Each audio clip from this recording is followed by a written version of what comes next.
Don't be fooled by all the scaremongering around third wave of COVID-19. These are just ripples of a fading virus.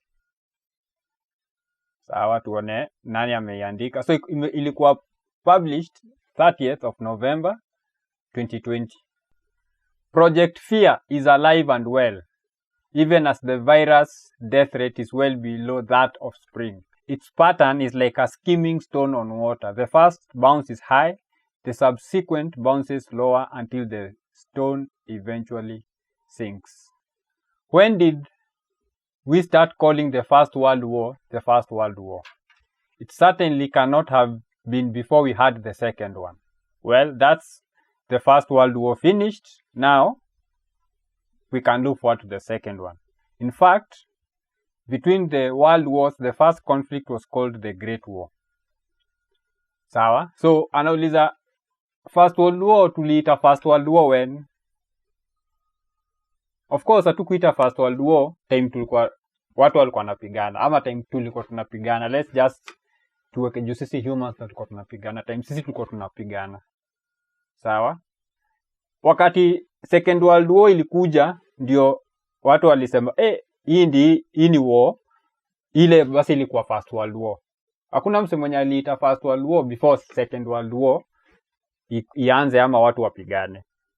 Sawa, unaiget? So anasema, hiyo time yenye hiyo vita ili happen, na time iliisha ilikuwa inajiita the Great War. Sasa, hapa ndio anateremka akisema, in April we had the great wave of COVID-19. The great wave of COVID-19. Now we have moved on to the second wave. In this case, however, the expert knew we were going to have a second wave before we had even had the first. So our experts tunaambiwa trust the experts. Our experts.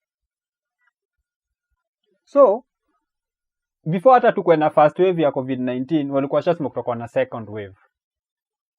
Sawa, wameshasema hapana, hii ni wave ya kwanza. Sawa, hii wave ya kwanza ikisha, tutakuwa na wave ya pili. Alafu, sasa wanasema tutakuwa na ya tatu. Wave ya kwanza tufungeni nchi, watu potezeni kazi, wengine wakashikwa na depression, suicides rates zikapanda, watu wengi sana wamejituma juu ya hauna works. Alafu nchi imefungwa, so huwezi enda kutafuta works. Ukitoka nje unashikwa, unapigwa mafines. Kuna tu takataka mingi inaendelea. So already life ni ngumu. Serikali sasa ina make life harder. Na bado unalipa ushuru. Sawa? Mimi nakumbuka hii time Uhunya alikuwa anapeana hizi address zake. Badala aseme ni aje juu mabiashara ziko affected. Ni aje juu pia kwenda job imekuwa hustle. Juu tumepunguza namba za wasee kwa mat. So bei ya mat lazima itapanda. Mimi nasema tu pay as you earn, hatu collect. Serikali hai collect any tax. Hakusema ali reduce sijui na percentage ngapi. Unani reduce ya mimi tax na hata siko works. Na mimi mwenye nimejikaza juu a lot of people also hapa Kenya wali lose job, mabiashara zilifungwa, na pia cessation of movement. Mimi labda nilikuwa mtaani kama ni aje, wacha nikimbie ucha niangalie Mokoro. Sawa? So niko naishi naye, wacha nikimbie ucha niangalie Mokoro. So nikiwa naenda kwa na Mokoro kwa news nasikia kama mahali huko kaa hapo for the next 30 days. Unafikiria mdosi wangu kwa works atakaa tu position yangu ikiwa tu hivyo tu empty, mimi sikujagi works na nilipe. Na anafaa kuwa anafanya vitu zake, ni biashara yake, ni job yake. Of course mimi nitakuwa fired. Atatafuta mse mwenye ako na hii endelee kufanya job. Juu tunajua supply ya skills iko juu than the demand. So mimi watu wanakuaga hapo tu nje ya field wana warm tu. Sana ana warm tu. Angoje tu firimbi toka. Ama manager wa team aseme niaji nani sub, nataka sub, kama ingia kwa job. Jonte toka man, ninako umechoka. Na Jonte na kama kiingia tu hivi, Steve ashaanza kuwarm. Just in case kama achezewe rough. Wase wanangoja tu hivi kutake opportunity, advantage hiyo opportunity. Na serikali iko hapo on the other hand ni kufinya tu. Already life ni ngumu na serikali iko hapa kufanya life ikuwe ngumu zaidi.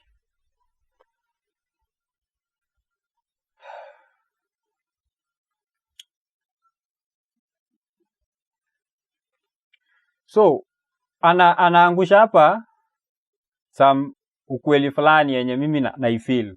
Inaweza kuwa labda number one, yeye ni expert. Yeye amesema ni daktari, mimi si daktari. Mimi nikienda kuona daktari aniulizaga, "Yo, amweka. Shida ni gani? Unafilaje?" Namwambia, mimi mazee sijaenda choo 3 days. Na umekuwa ukikula. Man, kwani kikula lakini kuna venye nasikia tu tumbo yangu. Anachukua nini, anaguza tumbo, unafilaje? Anasikia kuna mahali anafeel kuna kaugumu fulani. Umekuwa na hii shida kwa siku ngapi? Hii ni siku ya 3 ama ya 4 hivi. Sawa. Naona atachukua ile sijui kitu atachukua ile yake kwa mkono, angalie pressure. Labda apime temperature, mimi sijui nini naangaliwagwa. Alafu ataandika dawa. Siwezi kaa nimuulize hii ni dawa gani? Kwa nini umenipea hii na hujanipea ile? Mimi si expert, so ni expert anasema. So wakati anabonga, mimi namsikiza. Dominic Raab, the Foreign Secretary, has talked the scaremongering this week, warning that people must follow the strict new lockdown tiers coming into force in England this week. While the mainstream media, as has been their MO throughout the pandemic, have dutifully toed the line. Hakuna mtu anauliza swali. Watu wako tu mkubwa. Yes sir. Sir. Piga magoti. Yes sir. Ruka juu. Yes sir. Lala chini. Yes sir. Hakuna cha uliniambia nipige magoti, then sasa hii niruke. Ni nini tunajaribu kudu ndio nielewe, ndio wakati unanipea hizi instructions tuko on the same level. Hakuna mtu auza maswali. Kusema tu yes sir na kuendelea. This raises a few questions. Are we really even having a second wave? Or is it just a suppressed first wave bursting out again, or what? I have studied the figures from around the world in ever increasing incomprehension. Hata haelewi, na ni expert. Ni kama uandikiwe dawa na doki alafu unapeleka pharmacy. Kuna na pharmacy yako like pharmacist yako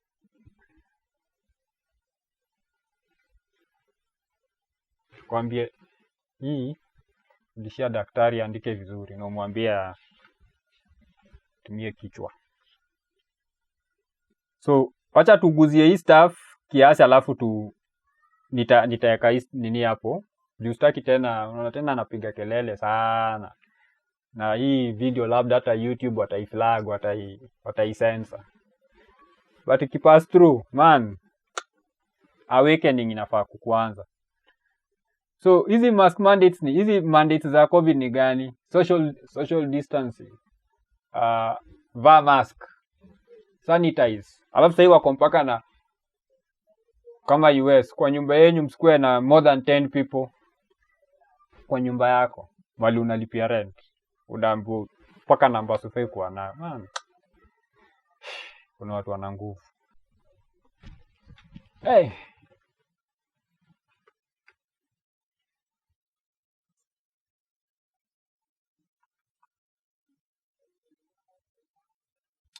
Acha tuangalie nini nasema.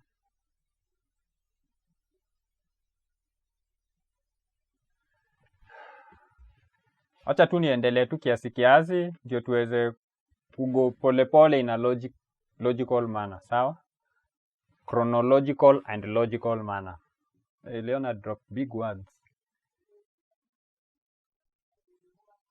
So tumemaliza hiyo place yenye highline. So if you look at single countries or choose your countries with great care, you can suggest that there was a first COVID-19 wave in spring 2020, and now it has come back in a cycle. And now it has come back in a second wave. Here are the figures for coronavirus cases in the UK from March 5th. So kuna hii aka unaona hapa vile kuko na ka spike, unaona ilianza ikiwa chini ikapanda kiasi alafu ikashuka alafu ikaenda flat kiasi sasa inapanda imeanza kushoot. Yes, the second wave appears much bigger than the first, but of course I am only looking at COVID cases here. We were hardly testing anyone at first. So anasema hapa hivi hakukuwa na a lot of testing. Juu test kits hazikuwa, hakukuwa na hiyo production, alafu pia hakukuwa na personnel wafanya hizi vitu. Okay? So hawakuwa wanafanya a lot of testing hapa mbele. So numbers zilikuwa chini. Because of that, or probably because of that. Now you can hardly walk down the street without someone waving a swab at you. The graph of deaths in the UK is the opposite way around. There were significantly more deaths in the first wave than the second. So, hapa ni cases. Okay? Wale watu wenye wako na hii virus. But anasema ukiangalia graph ya wale watu wamedai ni opposite. So hii spike iko hapa. Alafu tu venye hii iko, so ilianza juu but now imeenda chini, labda imepanda juu tena kidogo but imeshalala chini. Venye hapa iko, asema iko opposite, tuone kama atatupea hiyo graph kwa hii article. So hii ndio hii ni ya Czech Republic. I hope naisema vizuri juu mimi hizi majina zingine unagaje C na Z pamoja. Anyway.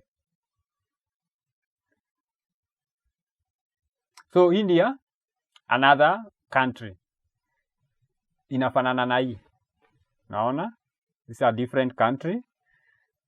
Hii ni ya Japan. So Japan ilianza ndogo alafu ikakuwa na very big spike. However, Japan haijapanda. Na aina ona hapa mwisho September, November. Ona hii nini ya country kona na jina ngumu hapa. Acha niweke jina ya hii yenye kona jina ngumu hapa. Mimi ni msapere man. Kuna uwezi weka C na Z pamoja. Ona hizi numbers, hii graph iko similar na hii, but tukifika kwa Japan haitambui hiyo story. Unaona hapa? It's very different. So wanasema Japan never really had a first wave or a second wave. They had a strange spike in late April. I imagine this was a catch up with the data. So like cause unapima mnaweka data kwa system. Hapa Kenya hatunaga system juu bado tunatumia makaratasi. But huko at least wako na system, unaweka data kwa system. So hapa ana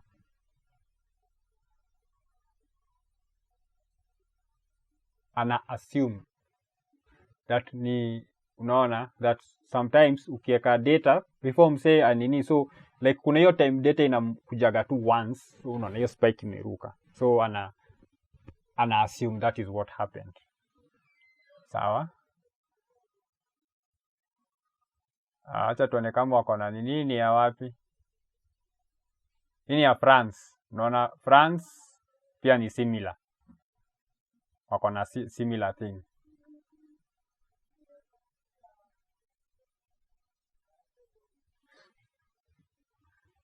Alafu angalia ya China. Ndio nikwambia hapa tuna chest. Angalia ya China. China ilianza juu alafu ika flatline. Juu ika flatline. Hakuna watu wenye wako na flatline. Hakuna watu wako na flatline. Angalia hii, I guess hii ni France if I remember correctly. Hiyo ni France. Angalia Japan, hakuna flatline. ndio ujue kuna mahali nini inapikwa. Hii country pia hii it's not as flat as ya China. However, iko na a bit of a flat nini hapa, but unaona kuko na a bit of spikes. Turudi huku chini kwa China. Naona kuko na ka spike hapa, ka spike kidogo, but hizi zingine ni flat. Anyway, tuachane na story ya China. If there is a second wave, it doesn't seem to be very big. They have also had massive pool parties. Isa anaongea about China. Massive pool parties. Tourists are flocking the Great Wall of China. And they are hardly locked down anymore. China walikuwa na massive lockdown kwanza, alafu sasa ni kama wamelegeza. So anasema, I don't think it is good science to pick and choose figures to suit your own argument. So wacha tuangalie mali anajaribu kuleta balance. So tunajua Sweden, just like TZ, walikataa kufunga. Walisema Z. So hao graph yao pia ona ilipanda time ya kwanza, right? Wale wengine wakati ilikuwa chini ikipanda, yao ilikuwa juu, but ikateremka, but haina spike. Ona hawana second wave. Walikuwa na first wave. If tunaongea stories za waves, walikuwa na first wave, but hakuna second wave. Sawa. Anasema it looks like they are having a second wave which is now perhaps ending. Oh yeah, hii ni ya May. Acha niangalie hizi zingine zilikuwa za January au April, May, yeah. Sorry. So like ni kuisha inaisha.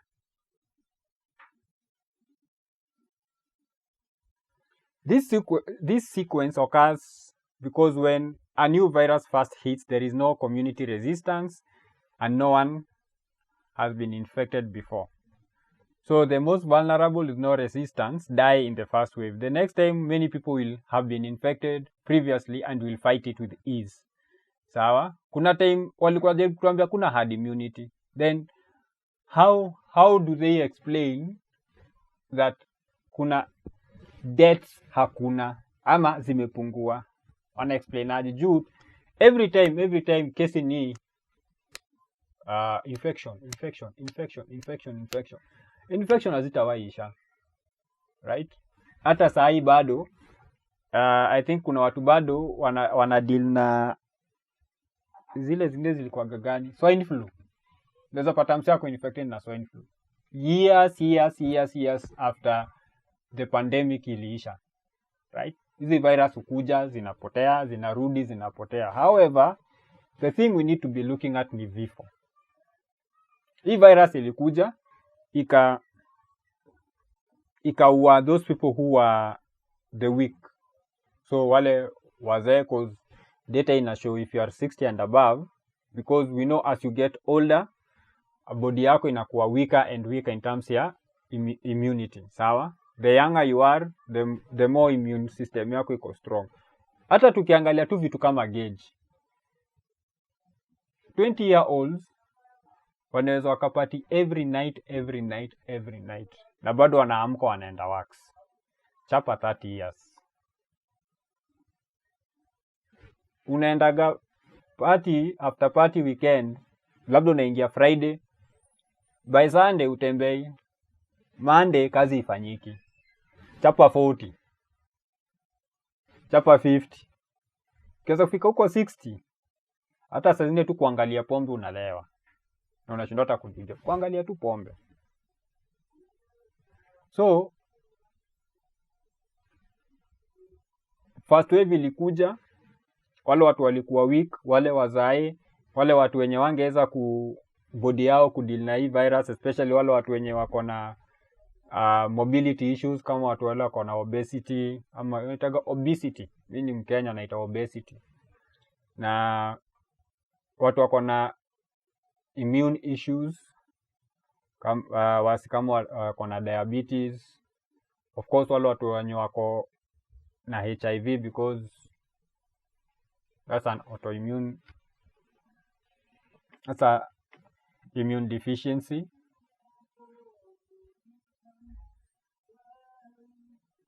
Or rather wale watu wako na AIDS. Okay, so now that pia wale watu wenye labda ni wazae na ulishikwa na hii virus alafu ukakuwa mgonjwa alafu ukapona, body yako ishalan hiyo virus, so the next time inajaribu kuja kukuinfect, body yako iko ready. Young people, in fact watoto, unless uko na shida ya kimwili like ya health, mtoi yako safe. So si understand mbona bado mashule zimefungwa. Na this is the only time healthy people wanaekwa quarantine ama quarantine kuprotect the people ndio wasiwe watu. Like healthy people wako quarantine ndio wasiwe watu.